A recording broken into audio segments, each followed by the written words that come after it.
Can you please tell the Filipino people who Cristina Conti is? Where is she situated in the CPP, NPA, NDF organization? And why is she doing what she's doing? What is the real intent and strategy of the CPP, NPA, NDF? And could you please give it a perspective in Philippine history kung ano ang ginawa ng CPP, NPA, NDF with regards this? Where does it sit in their strategy? Yes. Thank you so much, Ma'am Lorraine, no?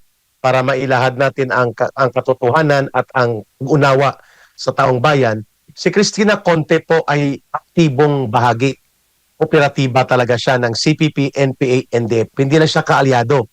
Siya ay miyembro ng CPP, NPA, NDF. Ang kanyang binibitbit na front organization na binuo ng Communist Party of the Philippines at nagtatakip at nagtatanggol ng NPA ay ang NUPL.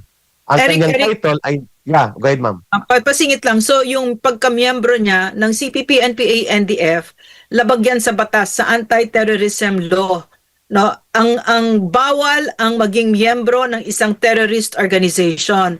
Ang kaparusahan diyan ay lifetime imprisonment among other things. Tama okay, po. Eric, go ahead. Yeah, I agree, ma'am. Kaya nga nalulungkot tayo na pinatulog nila Secretary Boyeng Rimulya sa utos na rin siguro ni Marcos yan ang proscription or judicial proscription sapagkat requirement siya, ma'am, sa pagkumpleto ng anti-terrorism law. Pero tama pa rin kayo, kahit hindi siya na-proscribe but designated ito, pwede pa rin po ipatupad ang anti-terrorism law basta may substantial witnesses to link and establish yung aktibo niyang role sa CPP, NPA, NDF. I agree to that. Even in the absence of judicial prescription. And na po, ma'am, na ma-emphasize natin na hindi po siya ordinaryong abogado na parang nagpa-practice ng law. No. Before pa siya maging abogado, Cristina Conte was already part of the CPP, NPA, NDF urban operations. Eric, nagsimula yan sa kabataan. Yes, ma'am. Pasingit ulit doon sa proscription kasi na minention mo, no? Na designate ang CPP, NPA, NDF, yung 16 organizations niya na bilang terorista during the time of PRRD. No, tapos ito yung sabi natin, ang susunod na step kasi yung proscription, ma-declare sila na terrorist organization, konting kembot na lang ni Bongbong Marcos, laking bagay nun. Dahil pwede na natin talagang malalansag talaga sila. So, ang ginawa niya, pinalakas pa niya. No? Yes, I agree. Okay, Eric, go ahead. Sorry. Yeah. Doon nagsimula yung naalala ko, hindi ko na i-mention natin ang pangalan niya. Itong abusadang judge, no? Abusadong judge, babae. Abusadong judge, hindi na namin pangangalanan mo ng pangalan niya ulit, na pwede naman niyang i-dismiss o pwede naman niyang conditionally, hindi mo na niya desisyonan dahil ang na-file na kaso ng judicial prescription ay sa lumang batas on Human Security Act of 2007. Naipasa na ang Anti-Terrorism Law of 2021. Hindi na siya nag-antay. Napasa na. Pwede naman niyang sabihin doon kung ang tawag dyan ay return to sender o remand o ibalik ko muna, pag-aralan niyo muli kasi may bagong batas. Kung totoo na hindi siya partisan in favor of the CPP, NPA, NDF, no? Itong judge na ito na naging controversial po kami dyan ni Ma'am Lorraine sapagkat yan ay tinalakay natin sa laban kasama ang bayan. Pero that's beside the point. Ibig sabihin po, pati itong judge na ito na dapat ay i-proscribe na sana sa lumang batas ng Human Security Act, may bagong batas na hindi niya lang simple na ibinalik. Ang ginawa niya, pinagtanggol niya. Binigyan pa niya ng matuwid itong CPP, NPA, NDF na hindi daw ito teroristang grupo because they are fighting for a higher moral cause. Wow. Hanep, ang pagpatay at pang-aambos higher moral cause sa mga polis at sundalo natin at mga sibilyan. But anyway, balikan natin si Cristina Conte, ma'am. Ang NUPL, ang meaning niya ay National Union of People's Lawyer. Pero ang totoong ngalan niya, kung kami mag-describe, National Union of Patakas Lawyer. Pagpatakas kasi ito talaga ng NPA. Yun ang role ni Cristina Conte. Ipagtanggol, todo-todo, ang mga komunistang teroristang may mga kaso. Kaya siya naging abogada. Para dyan, purposely para talaga dyan siya. Pero dahil siya ay nakalusot sa pagiging abogado, nagagamit niya ang tsapa ng pagkaabogado. So saan siya nakalugar? Siya ay operatiba ng CPP, NPA, NDF, pinapaandar niya ang NUPL, National Union of Batangas Lawyers. Ito po, ang front organization nila nagsisarbing law office ng CPP, NPA, NDF. Kaya dapat malinaw yan sa atin kung anong uri ng pagkatao mayroon si Cristina Conte. In the hierarchy of organization nila, si Cristina Conte po ay involved sa underground operations. Bilang NUPL or abogado, mayroon po siyang involvement sa pag-organize ng lumaban. Lupon ng mga manananggol sa bayan. Ito ay designated terrorist organization, member po ito ng NDF at nagre-recruit ito para sumuporta sa NPA. Pero mga abogado sila at mga paralegal at mga law students. Correct. Isa yan sa trabaho ni Cristina Conte, pag-recruit ng mga abogado para sa lumaban. At ang lumaban ay under po yan sa NUFC, Ma'am Lorraine. National United Front Commission. Ito po ay Central Committee staff organ. Diyan nakapaloob si Cristina Conte. Ito ang nag-organize ng mga professionals, doctors, nurses, lawyers, engineers. Diyan po yan sa ilalim ng NUFC, National United Front Commission. Pati po ang pag-infiltrate sa mga taong simbahan. Kasi Ma'am Lorraine, kung maalala mo, ang mga basic sectors, sila po ay nakapaloob naman sa NOD, National Organization Department. Mga manggagawa, maralitang lungsod, kabataan, kababaihan, magsasaka sa National Peasant Commission. So mga basic sectors naman po sa NOD. So si Cristina Conte bilang abogada, nandyan siya sa NUFC. Kasapon nila dyan Teddy Casino bilang mga tagapagtaguyod ng bagong alinsang makabayan at ang party list nila na bayan muna at mga NGO nila dyan ba yan sa NUFC. So ano pong role talaga ni Cristina Conte dito sa pagkakaroon ng kanyang papel sa ICC? Siya po ang nagsisilbing liaison staff ng CPP International Department na nakabase sa Netherlands upang mag-operate sa loob ng ICC sa mga United Nations body at even dito sa legal operations ng ICC sa Pilipinas. Kunwari, ang mukha nila ay si Cristina Conte. So delikado po ito sapagkat I agree to the point of Ma'am Lorraine na ang kanyang pagiging assuming na siya ay legal assistant to the League Council ng ICC ay nagagamit niya ito upang maging tsapa o badge sa kanyang infiltration operation. So kung mayroong dapat gawin ang gobyerno kay Cristina Conte, hindi ang papayagan ito na makialam sa kaso ni Pangulong Duterte at gamitin ang pagkaabogada niya at siya ay magmaniobra. Kung mayroong dapat ginawa ang gobyerno dito, ay dapat hinuhuli ito, pinakasuhan at ipinapakulong itong si Cristina Conte ng mga kasama niya because they are circumventing the law in order for them to weaken the law and use this as a weapon to attack another political group na kinatatakutan ng CPP, NPA, NDF, ang mga Duterte. And that is the reason kung bakit attack na attack siyang makialam. So ang kanyang pagiging designated daw ni Kiram Khan, not the ICC, kundi si Kiram Khan, yung only the prosecutor on Lorraine na may kaso ng sexual abuse sa kaso sa staff niya, ay ang linya po niyan ay ang CPP International Department na kung saan nandun ang galing ang kamamatay lang na si Luisa Landoni, ang asawa ni Joe Maciso na si Juliet De Lima at si Connie Ledesma na asawa ni Luisa Landoni, among other cadre na nagtatago sa Europe at sa abroad.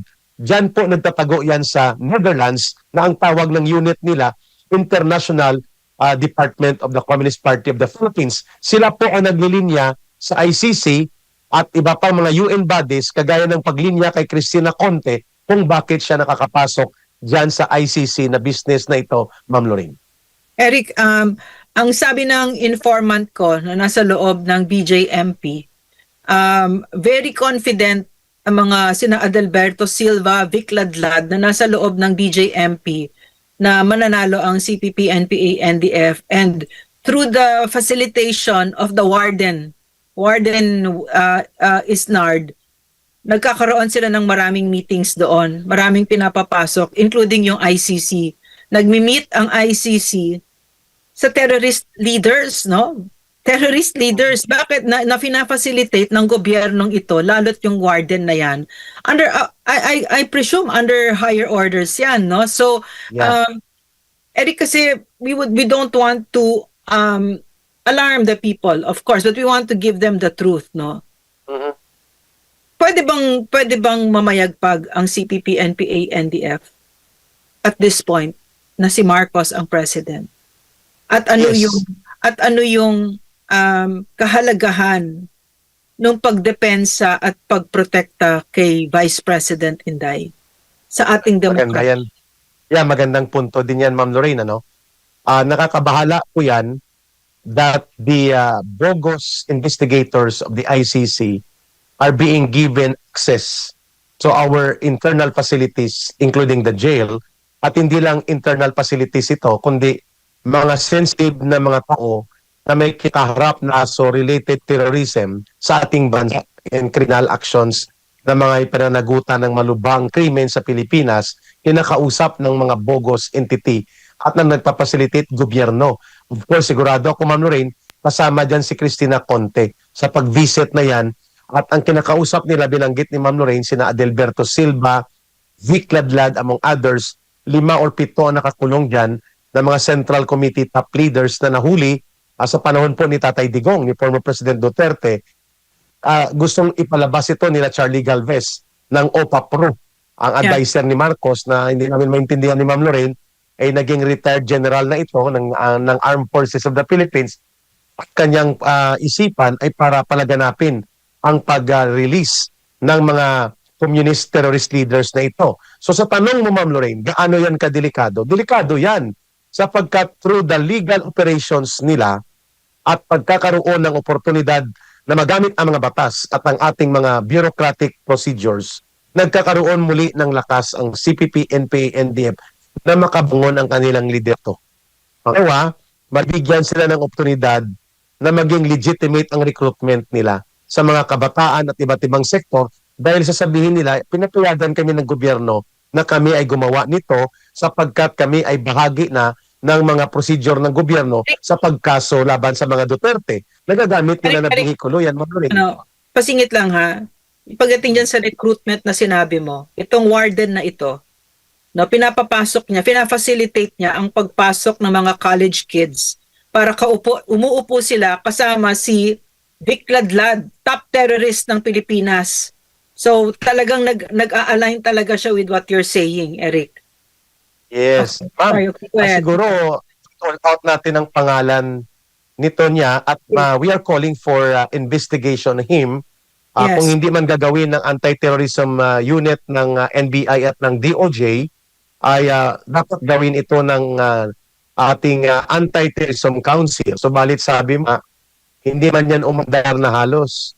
Wala na makialam si Marcos sa mga bagay na ito sapagkat kung buhay pa sana ang Anti-Terrorism Council at ang NTF-ELCAC mag-recommend nito, itong warden na binabanggit ni Ma'am Lorraine according to the reliable source ay pwedeng mapatawan po ito ng disiplina sapagkat nagpa-facilitate siya ng terrorist-related meetings within the facilities of the government at mayroon pang mga foreign intervention sa mga ICC investigators which are equally illegal.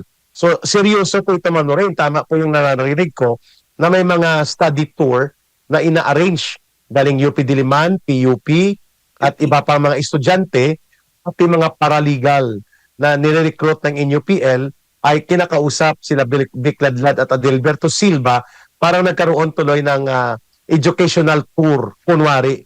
Pero hindi yan educational tour. Yan ay brainwashing, yan ay psychological operation for recruitment. Hindi yan pinapayagan. Basta dapat, gobyerno, yan ay mamamayapag at nakakatakot delikado yan ang gagamitin yan sa lahat ng jail facility as a pattern, Ma'am Lorraine. Eric, I'm sorry I interrupted you. I hate when I interrupt you kasi you were answering my question about yung kay Inday, yung demokrasya, how close are they, the CPP, NPA, NDF to attaining their rotten goal, diba? Okay, so could you please? Yeah. Pagkat makita mo ang pattern, no? Una nilang tinake out ng CPP, NPA, NDF at yun din ang gusto nila Marcos at Romualdez. ang pinakapuno ng very strong political influence in the political landscape right now that can develop a very strong Democratic People's Opposition movement sa nabubulok na gobyernong Marcos, undoubtedly walang debate, Rodrigo Duterte yun. So, tinake out siya kaagad. So, feel na yan, ma'am, ay bahagi na ng isang grand conspiracy. In fact, Pangulong Duterte was able to read it by himself that there is an existing grand conspiracy against him and against the Duterte political. Nabasa ito. Way ahead pa siya nga, nabasa niya na ito. Even ang pag-create ng Quadcom, ng mga Tricom na yan, bahagi ito ng conspiracy. Siya nga nag-point out yan, ma'am, kung maalala mo, we were still active din sa Laban Kasama ang Bayan, nang pinoint out niya ang conspiracy noong August 2023 nang inaatake tudo-tudo si Inday Sara Duterte at walang nagtatanggol sa kanya. Sa budget niya, bumibira itong tatlong operatiba ng CPP, NPA, NDF na pilitan siyang magsalita. Nagkaroon siya ng program na Laban Kasama ang Bayan. 2 program ang nagtanggol sa kanya na itinulong ni Nestor Quiboloy noong SMNI, ang Laban Kasama ang Bayan at ang Gian sa Masa para sa Masa. At doon niya sinabi that there is a grand conspiracy. Tama siya, kaya tinake out nila. Pangalawa, ano naman ang punto kay Vice President Sara Duterte? Impeachment. Kasi alam nila, without Sara Duterte and Rodrigo Duterte, kapag na-paralyze nila ito, ay mawawala po ang real political opposition sa Pilipinas. And therefore, ang CPP, NPA, NDF at itong mga remnants ng opportunist na mga dilaw and pink na isinuka ng taong bayan ay mamamayagpag din po sila. So magkakaroon ngayon ng realignment of political groupings kung wala na ang mga Duterte. At by that time na mangyari yan, magkakaroon na ng plataforma of recovery itong CPP, NPA, NDF. Ang halagang pag-take out kay Sara Duterte, weaponizing the impeachment kung kaya galit na galit sila na naibasura ito, ma'am, bago pa mag-adjourn ang 19 Congress at wala ng pag-asa na ma-revive ito sapagkat malamang sa malamang ibabasura na ito ng Senado sa 20 Congress muli. Kung ibalik nila, ay ang pagkakaroon nila ngayon ng napornada na complete conspiracy na i-take out na rin po si Vice President Sara Duterte. Kung makikita mo, Ma'am Lorraine, nag-hint out agad si Barbers. Bago pa itong kulukoy na Barbers na abusado din na kongresista, sinasabi niya na ibabalik natin ang Quadcom. One thing na kahit wala ang impeachment complaint mag-prosper, gagamitin nila ang weapon ang House of Representatives. At may naiwan pang 2 dyan, mama, na taga-Kabataan Party na NPA recruiter din at isa pa na ang Alliance of Communist Teachers na nabubuo pa rin nilang alliance nila pero mahina na. At kaya nga mamaya sa ating balita ay pag-uusapan natin ang possibility of realignment sa speakership kung may kakayanan ito na makuha nila Toby Chanco ang liderato kay Martin Moldes. Sa tanong mo, ma'am, how important, mga kabayan, to pag-take out kay Inday Sara Duterte? That's why we need to protect her, ang taong bayan. Importante po ito because Sara Duterte is the legitimate successor as president dito sa inutil at incompetent at nabubulok na gobyerno ni Marcos. Takot na takot ang CPP, NPA, NDF na mag-alsa ang taong bayan, lumaban kay Marcos at iluluklok si Sara Duterte. At ang epekto niyan ay muling paglakas ng gobyerno na pinamumunuan ng isang Duterte brand of leadership.